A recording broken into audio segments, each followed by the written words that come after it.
Hello guys, welcome back to my channel fruitful classes. तो इस video में हम क्लास 9 साइंस का चैप्टर 1 करने वाले हैं, जो है मैटर एंड आवर सराउंडिंग्स।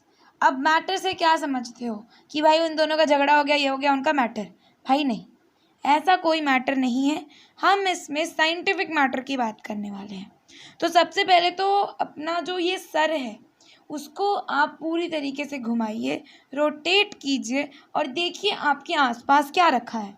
अगर टेबल पे बैठे हैं तो सबसे पहली बात आपको टेबल दिखेगा, चेयर दिखेगा, पेन पेंसिल, जितनी चीज़ें आसपास हैं सब कुछ क्या है, मैटर है।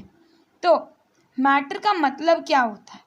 मैटर का मतलब होता है कोई भी चीज़ जिस मटेरियल से बनती है उसे मैटर कहते हैं। मतलब कह सकते हैं कि हर कुछ मैटर है। मैटर का अगर सिंपल सा साइंटिफिक डेफिनेशन दें तो क्या होगा? Everything which has a mass and volume. मतलब मास क्या होता है? Weight without gravity is known as mass. अब मतलब क्या है इसका? जैसे किसी का वेट हो गया मान लो 50 kg, बट फिर कहीं मान लो कि हम लोग गए स्पेस में, तो फिर वहाँ पे वेट वेरी क्यों होता है? बिकॉज वहाँ पे ग्रेविटी नहीं होती। तो वेट का मतलब होता है जो वेट ग्रेविटी के साथ नापते हैं उसे वेट कह देते हैं, बट जब वेट माइनस ग्रेविटी कर देते हैं तो वो मास हो जाता है। तो अगर वो कोई भी चीज़ मास मतलब मास है उसका कोई, और वो एक स्पेस ऑक्यूपाई करती है, वो मतलब वो उसका एक वॉल्यूम होता है। जैसे बोलोगे भाई ये छोटा सा माइक्रो ऑर्गेनिज्म है, इसका तो कोई मतलब मास भी इतना कम है, वॉल्यूम क्या है इसका? अच्छा, अगर वॉल्यूम नहीं है तो वो ऐसे कैसे एग्जिस्ट कर रहा है जब वो कोई स्पेस ही नहीं ले रहा? तो मतलब वो कुछ ना कुछ स्पेस तो ले ही रहा होगा, चाहे वो बहुत ही ज़्यादा माइनर कह सकते हैं, एकदम माइनर मेजर का हो, लेकिन वो स्पेस ऑक्यूपाई कर रहा होगा, इसीलिए वो भी एक मैटर है। तो कह सकते हैं ऐसी कोई भी चीज़ नहीं है जो मैटर है, मैटर नहीं हो। हमारी जो ये हवा है ना, जो जिससे हम लोग मतलब हमें ऑक्सीजन है, हमारा कार्बन डाइऑक्साइड है, हमारी जो एयर है, बेसिकली जितनी गैसेस, लिक्विड्स, सॉलिड, सबके बारे में हम आगे पढ़ेंगे डिटेल में। ये सब कुछ मैटर है क्योंकि ये स्पेस ऑक्यूपाई करता है और इसका एक मास है। ठीक है। अब बहुत पहले से ही जो ह्यूमन बींग्स थे वो अपने आसपास के सराउंडिंग्स को समझने की कोशिश कर रहे थे। क्या उनकी कोशिश कामयाब हुई? क्वेश्चन आता है, राइट? जब कोशिश की तो कोशिश कामयाब हुई या नहीं हुई? ऑफ कोर्स हुई, क्योंकि जो इंडियंस थे, जो इंडियन फिलोसोफर थे, उन्होंने मैटर को क्या किया, 5 बेसिक एलिमेंट्स में डिवाइड करके बोल दिया। क्या था वो? जिसको पंच तत्व भी कहते हैं। क्या था वो? Air, earth, fire, sky and water. तो ये मतलब उनका कहना क्या था कि कोई भी चीज़ इस संसार में है, इस ब्रह्मांड में है, तो वो किस चीज़ से बनी होगी? पंच तत्वों से, यही air, earth, fire, sky and water से। तो उनके अकॉर्डिंग जितनी भी चीज़ें, चाहे वो लिविंग हो चाहे वो नॉन लिविंग हो, वो इन्हीं 5 तत्वों से बनी होंगी। जो एंशियंट ग्रीक फिलोसोफर्स थे ना, वो भी सेम क्लासिफिकेशन पर ही पहुँचे। अब जो आज का टाइम है, मॉडर्न डे जो साइंटिस्ट्स हैं, उन्होंने मैटर की 2 क्लासिफिकेशंस की हैं, एक उसके फिजिकल प्रॉपर्टीज़ पे और एक उसके केमिकल नेचर पे। तो इस चैप्टर में हम लोग केवल फिजिकल प्रॉपर्टीज़ पे चर्चा करने वाले हैं, केमिकल नेचर पर नहीं करेंगे। हमारा जो टॉपिक है अब वो है फिजिकल नेचर ऑफ मैटर। तो पहला प्रॉपर्टी क्या है, मतलब हम लोग क्या कर रहे हैं ना, मैटर की प्रॉपर्टीज़ को समझ रहे हैं। तो पहली प्रॉपर्टी है matter is made up of particles. अब बहुत लंबे समय तक मैटर के नेचर को लेकर 2 विचार धारणाएँ बनी रही। अब विचार धारणाएँ क्या होता है, इतनी हिंदी हमें नहीं आती, ठीक है। विचार धारणाओं का मतलब होता है way of thinking, the way of thinking, ठीक है।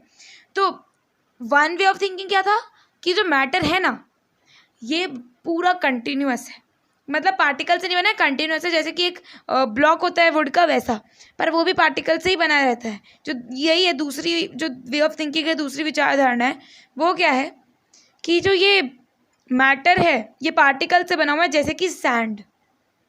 तो अब हम एक एक्टिविटी परफॉर्म करते हैं ये जानने के लिए क्या मैटर कंटिन्यूअस है या फिर वो पार्टिकुलेट है, मतलब उसमें पार्टिकल्स है। सो एक्टिविटी 1.1 देखते हैं। पहले एक 100 मिलीलीटर का बीकर लेना है, उसको आधा पानी से भर देना है, मतलब 50 ml ले लो, और फिर वाटर लेवल को मार्क कर लो। उसमें कुछ सॉल्ट या शुगर ले लो, डिज़ोल्व करना है उसके अंदर, तो ग्लास रॉड से डिज़ोल्व करेंगे। आई विल सजेस्ट सॉल्ट लेना, शुगर में टाइम लगता है थोड़ा। तो क्या कोई भी चेंज दिखा वाटर लेवल में? अगर दिखा तो देखो पहले उसको, उसके बाद अब क्या सोचते हो कि भाई सॉल्ट के साथ क्या होगा? क्योंकि देखो हमने जब डाला तो क्या होगा, वो थोड़ा सा उसका वाटर लेवल बढ़ जाएगा, और पर उसको अच्छे से स्टिर कर लेंगे ना, 5 मिनट के बाद देखोगे स्टिर करने के, तो फिर क्या दिखेगा कि वो फिर से अपने उसी लेवल पे वापस आ गया है। तो ये क्यों हुआ? क्योंकि जब हमने उसमें सॉल्ट डाला था तो उस समय वो जो सॉल्ट था वो क्या था, वो प्रॉपरली सॉलिड था। हम पढ़ने वाले हैं solid, liquid and gas states of matter के बारे में, तो अभी तो बस नहीं समझो कि वो सॉलिड था, मतलब वो सॉलिड था तो पानी के अंदर जाएगा तो पानी का लेवल बढ़ा दिया। अब तुम जैसे पानी में पत्थर डालते हो, बढ़ता है ना भाई, वही बात है। आपने सॉल्ट डाल दिया, आपने सॉल्ट डाला तो फिर उसको स्टिर जब किया तो फिर वो वापस लेवल पे क्यों आ गया?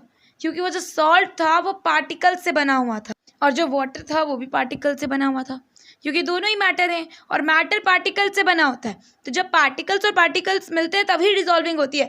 अब देखो, जब पत्थर है, मान लो एक पत्थर है, उसमें पानी डालते हो तो क्या वाटर डिसॉल्व हो जाता है? अब वो क्यों नहीं होता है? क्या वो पार्टिकल से नहीं बना होता?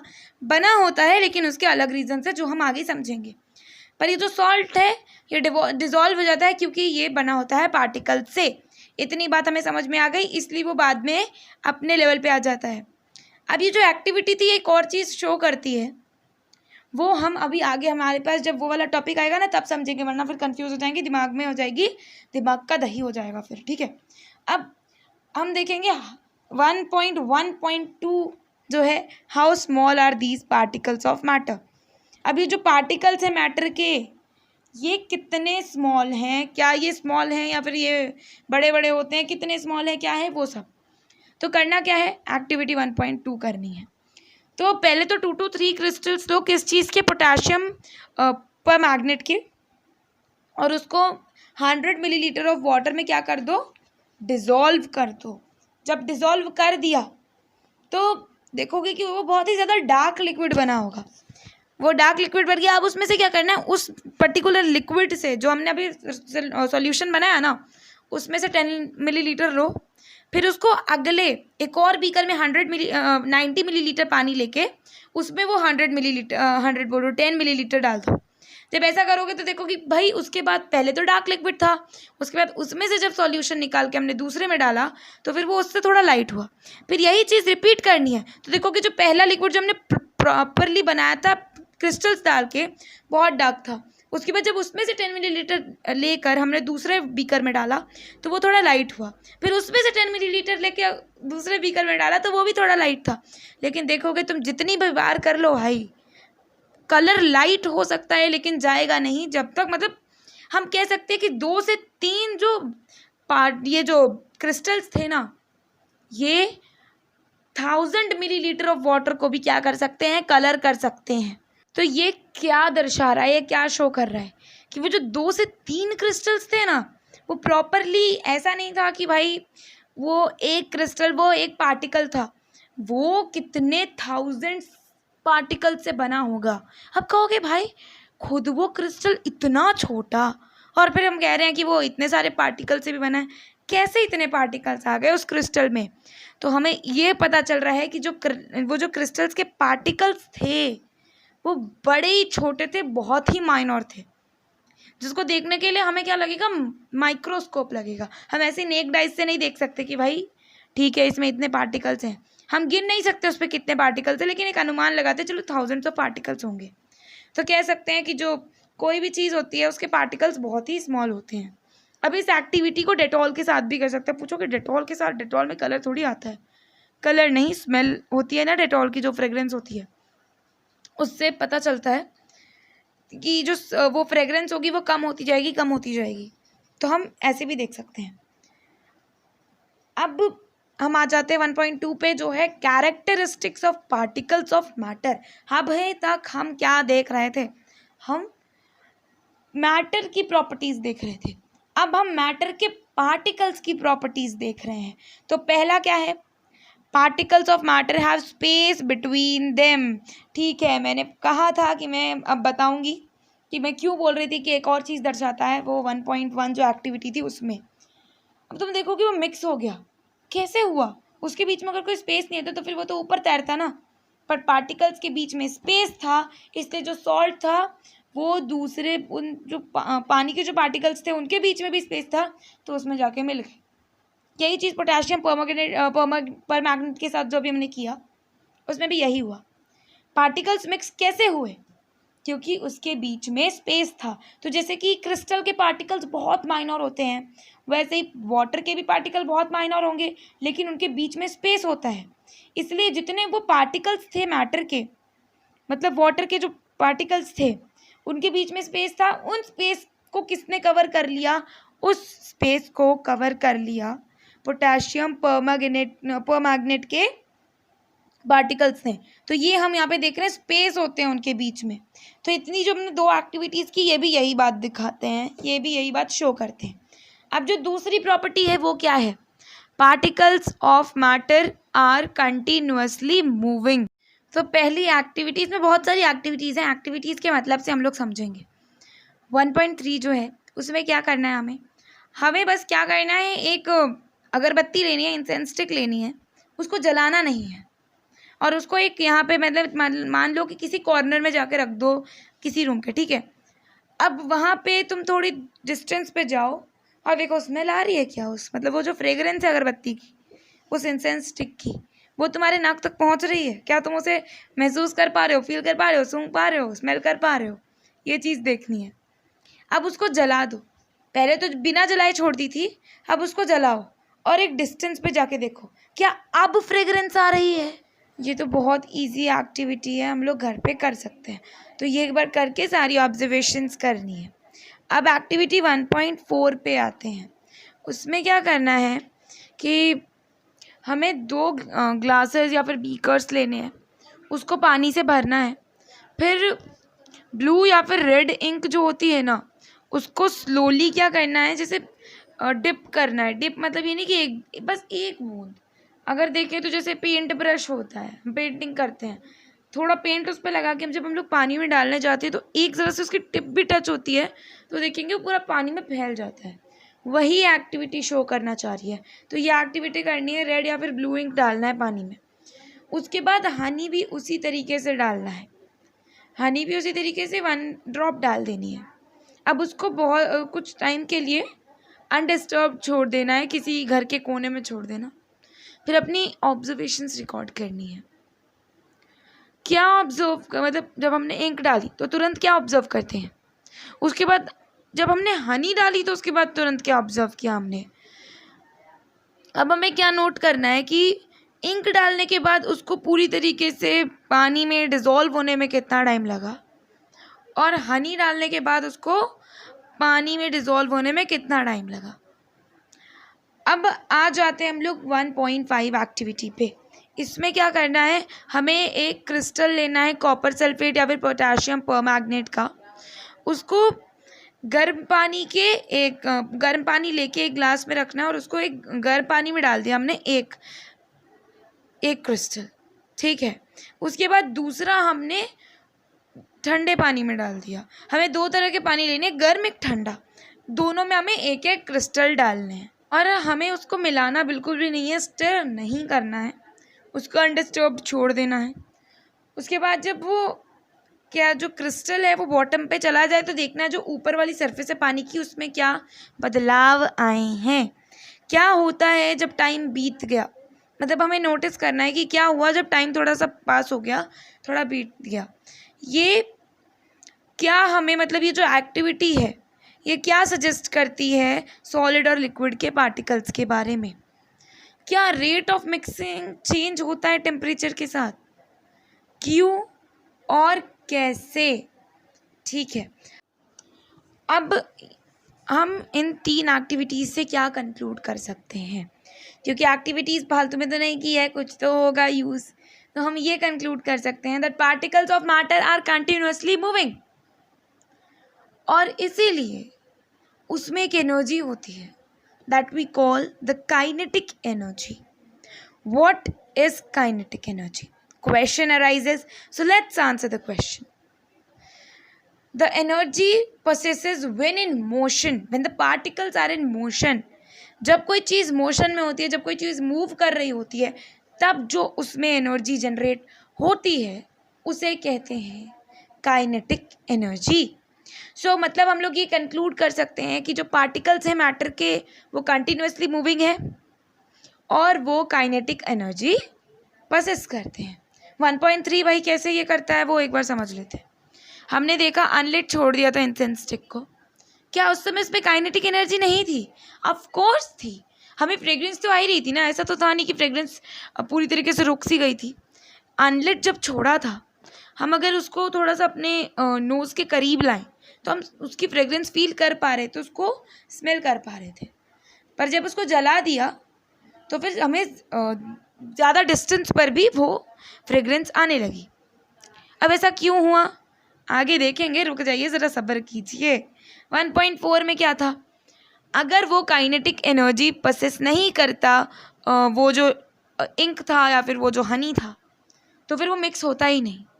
हमने देखा जैसे हमने एक ड्रॉप डाला वो तुरंत से फैल गया, पर वो सरफेस से स्टार्ट हुआ होगा फैलना, नीचे से नहीं, क्योंकि हमने ऊपर की टॉप से सरफेस से किया तो उसी से वो फैलना शुरू हो गया. क्यों? क्योंकि काइनेटिक एनर्जी थी, इट वाज मूविंग. और यही सेम कंडीशन हनी के साथ थी. अब 1.5 में हमने देखा क्रिस्टल डाल दिया, क्रिस्टल डिसॉल्व हो गया. कैसे हो गया? क्योंकि मूव कर रहा है तो स्पेसेस को उसने ऑक्यूपाई कैसे किया? ऐसे अगर डाल देते एक ही जगह पे स्थिर रहता तो क्या होता? नहीं होता ना, वो डिसॉल्व नहीं होता, वो स्पेसेस को ऑक्यूपाई नहीं करता. क्योंकि जब मूव ही नहीं करेगा तो फिर डिसॉल्व कैसे होगा भाई? तो फिर स्पेस ऑक्यूपाई कैसे करेगा जो पार्टिकल्स के बीच में पहले से बनी हुई थी? तो वही चीज़ है कि पार्टिकल्स हमेशा मूव करते रहते हैं. अब हमने एक चीज़ और देखी. क्या देखी?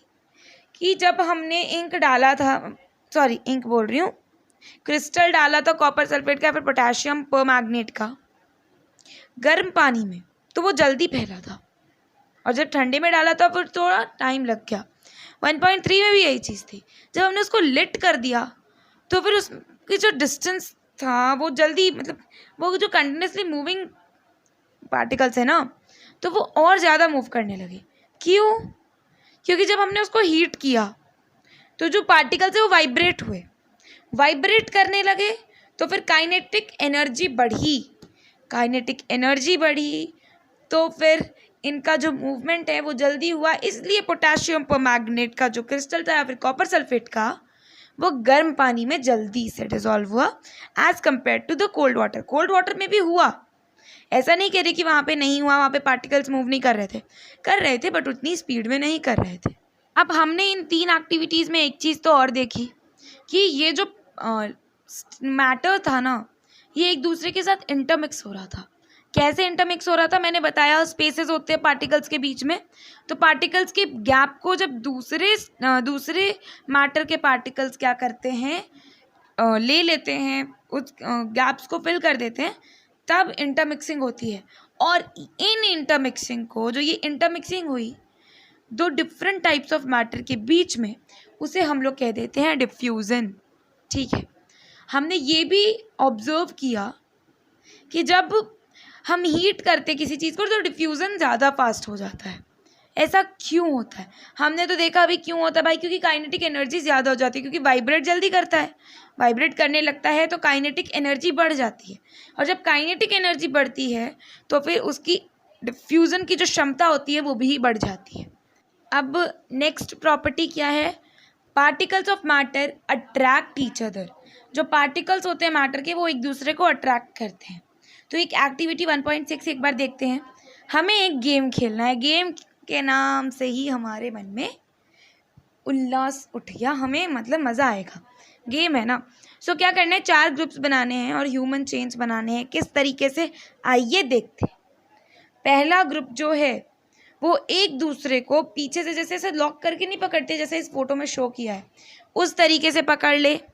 ठीक है, पहला ग्रुप उस तरीके से पकड़े जो ऐसे हम लोग एक डांस होता है इदू मिश्मी, वैसे उसमें भी पकड़ते हैं। इदू मिश्मी डांसर्स भी इसी तरीके से आर्म्स को लॉक करते हैं। सेकेंड ग्रुप जो है वो एक ह्यूमन चेन बनाए, किस तरीके से, हाथ ऐसे पकड़ के, ठीक है। और जो थर्ड ग्रुप है वो सिर्फ एक दूसरे के उसको मतलब एक दूसरे के फिंगर्स को या फिर हाथ को सिर्फ टच करे, उनके अपने फिंगर टिप से टच करे। और जो फोर्थ ग्रुप है वो क्या करे, इन तीनों ग्रुप्स जो हमने ह्यूमन चेन्स बनाई उसको एक एक करके तोड़ने का ट्राई मारे। कौन सा ग्रुप ऐसा होगा जो बहुत जल्दी टूट जाएगा और क्यों? तो हम कह सकते हैं कि जो थर्ड ह्यूमन चेन हमने बनाया वो जल्दी टूट जाएगा। सेकेंड ह्यूमन चेन जो हमने बनाया वो उससे थोड़ा लेट टूटेगा, मतलब उसमें थोड़ी ज़्यादा क्षमता लगेगी, ज़्यादा शक्ति लगेगी। और फर्स्ट ग्रुप में उससे भी बहुत ज़्यादा लगेगी। अब अगर हम कंसिडर करें हर एक बच्चे को, हर एक स्टूडेंट को as a particle of matter, तो फिर किस ग्रुप में पार्टिकल्स जो हैं एक दूसरे को मैक्सिमम फोर्स के साथ पकड़े हुए हैं? फर्स्ट ह्यूमन चेन जो था वो वाला। अब 1.7 एक्टिविटी जो है, एक्टिविटी 1.7 वो एक बार देखते हैं। एक आयरन नेल, एक चौक और एक रबर बैंड लेना है। उन सबको तोड़ना है हैमर के साथ या फिर कट करना है, स्ट्रेच करना है कि इन तीनों में से किस सब्सटेंस में हमें ज़्यादा फोर्स लगाना होगा।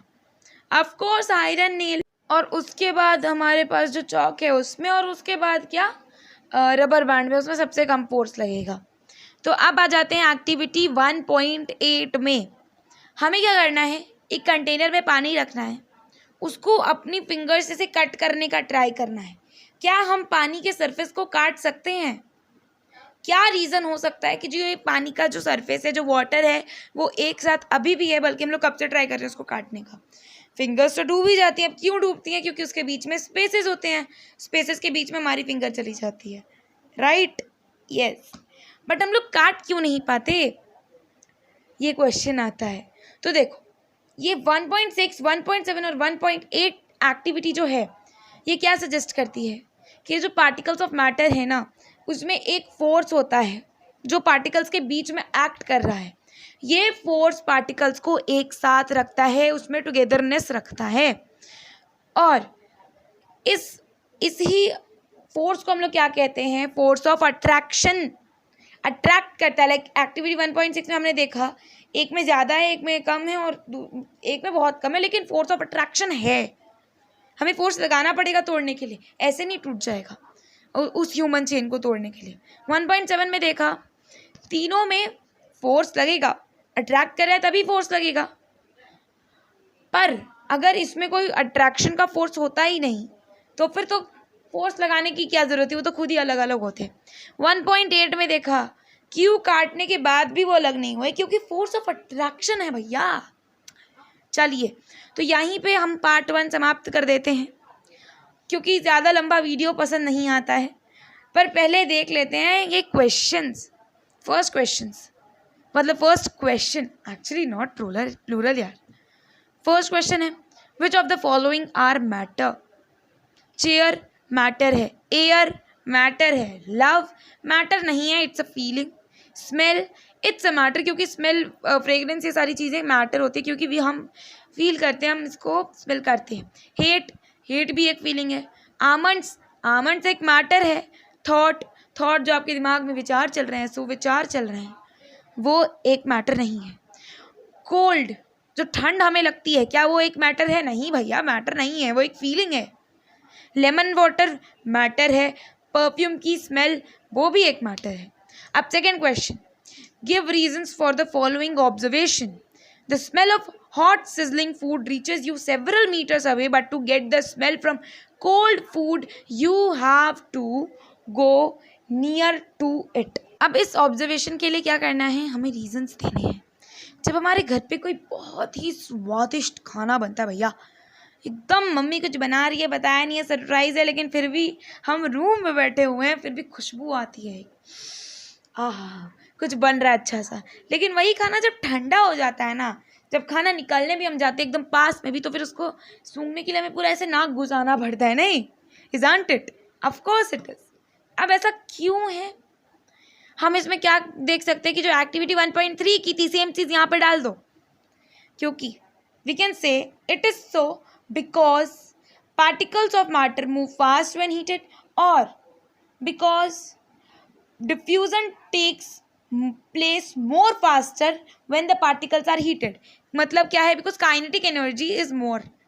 अब क्या मैं कहना चाह रही हूँ, ज़रा एक्सप्लेन करते हैं उस चीज़ को। जैसे मान लो कि एक खाना है, ठंडा है, बड़ी अच्छी अच्छी खुशबू आ रही है, पर मतलब गर्म है, सॉरी मैंने गलत बोल दिया, गर्म है तो बड़ी अच्छी खुशबू आ रही है, ठंडा हो जाता है भैया जाके सूंघो तब आती है खुशबू। क्यों ऐसा? क्योंकि जब गर्म होता है तो वो हीटेड होता है, वो जब हीटेड होता है तो वो जो पार्टिकल्स है वो वाइब्रेट कर रहे होते हैं, वाइब्रेट करते हैं, जिस वजह से काइनेटिक एनर्जी उसमें ज़्यादा होती है और पार्टिकल्स जल्दी मूव करते हैं, और फिर वो जो कह सकते हैं वो जो एरोमा है उस पर्टिकुलर फूड का, वो एयर के साथ डिफ्यूज़ होता है और हमारे नाकों तक पहुंच जाता है, हमें अच्छी अच्छी खुशबू आती है। लेकिन जब वही फूड ठंडा रहता है तो क्या हमें खुशबू आती है यहाँ तक? नहीं, क्योंकि वो कॉन्सेंट्रेटेड होता है, उसकी जो फ्रेगरेंस होती है वो कॉन्सेंट्रेटेड होती है, क्योंकि काइनेटिक एनर्जी है लेकिन उतनी ज़्यादा नहीं है। इसलिए तो हमने ये क्वेश्चन भी बड़े आसानी से आंसर कर लिया, क्योंकि हम एक्टिविटी 1.3 में देख चुके हैं एक्चुअली क्या होता है। A diver, third question, a diver is able to cut through water in a swimming pool, which property of matter does this observation show?